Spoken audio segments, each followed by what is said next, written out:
परमेश्वर के धन्य नाम की महिमा हो। प्रभात मनन के सत्र 2650 में आप सभी का बड़े प्रेम के साथ स्वागत करता हूं। आइए आज का मनन के लिए हम पढ़ते हैं यहूदा की पत्री 5वीं पद। पर यद्यपि तुम सब बात एक बार जान चुके हो तो भी मैं तुम्हें इस बात की सुधि दिलाना चाहता हूं कि प्रभु ने एक कुल को मिस्र देश से छुड़ाने के बाद विश्वास न लाने वालों को नष्ट कर दिया। विश्वास वो माध्यम है जिसके द्वारा हम परमेश्वर की प्रतिज्ञाओं की प्राप्ति करते हैं। इब्रानियों की पत्री के 11वां अध्याय में हम विश्वास के द्वारा परमेश्वर की प्रतिज्ञाओं की पूर्ति देखे हुए विश्वास के बहादुरों की एक लंबी सूची देखते हैं। हमारा उद्धार भी हम परमेश्वर के अनुग्रह के कारण विश्वास से प्राप्त किए। इफिसी 2:8 मिस्र से इसराइल को मूसा की अगुवाई में छुड़ाकर लाते समय परमेश्वर ने उन्हें एक सुंदर कनान देश की प्रतिज्ञा की थी जहां दूध और मधु बहते हैं। परंतु मिस्र से निकले हुए इसराइलियों में कुछ ऐसे लोग थे जो मिश्रित वंश के थे, अथवा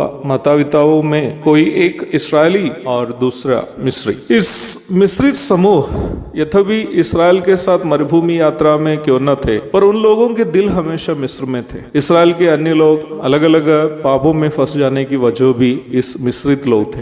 यद्यपि परमेश्वर की प्रतिज्ञा के बारे में सभी सुने तो थे, इस मिश्रित वंश के लोग तथा इसराइलियों में से जो लोग इस मिश्रित प्रजाति के लोगों से ज्यादा संगति करते थे, परमेश्वर की प्रतिज्ञाओं पर विश्वास नहीं कर पाते थे क्योंकि उनका दिल मिस्र में थे। परमेश्वर का यही मापदंड है कि जब वह कोई प्रतिज्ञा किसी के लिए देता है तो जिसके लिए निम्न प्रतिज्ञा की गई है उन्हें यह विश्वास करना होगा कि परमेश्वर प्रतिज्ञा करके बात नहीं बदलता है। जब हम परमेश्वर पर विश्वास करते हैं कि वह यदि वादा किया हो तो अवश्य निभाएगा भी, परमेश्वर अपनी प्रतिज्ञा हमारे जीवन में पूरा करता है। परमेश्वर को भरोसा ना करके अपनी समझ के अनुसार जीवन बिताना एक पाप है।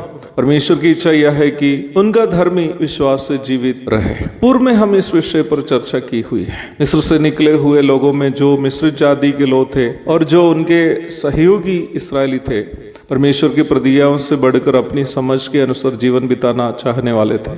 इसलिए ही परमेश्वर ने उस अविश्वासी झुंड को मरुभूमि में ही खत्म किया। झूठे शिक्षक पवित्र आत्मा की मदद से वचन को समझने की कोशिश नहीं करते। वे हमेशा अपनी समझ और बुद्धि के सहारे वचन को समझने और समझाने की कोशिश करते हैं। इसलिए ही वे यद्यपि वचन से ज्ञान तो अर्जित करते तो है, पर वचन पर कभी भी विश्वास नहीं कर पाते। परमेश्वर के वचन का ज्ञान यदि विश्वास में तब्दील नहीं होता हो तो वो ज्ञान कभी भी व्यक्ति को उद्धार के अनुभव में नहीं लाता है। केवल ज्ञान जो मस्तिष्क में समाया गया है उससे केवल हठीलापन उत्पन्न होता है, परंतु वचन पर हमारा विश्वास हमें उद्धार का सही अनुभव में ले आता है। मरुभूमि में नाश हुए इसराइलियों के उदाहरण से यहूदा यही सच्चाई हमें याद दिला रहा है। एक और शुभ दिन की धन्य कामनाओं के साथ आज का मनन मैं यहाँ समाप्त करता हूँ। प्रभु आप सबको आशीष दे। आमीन।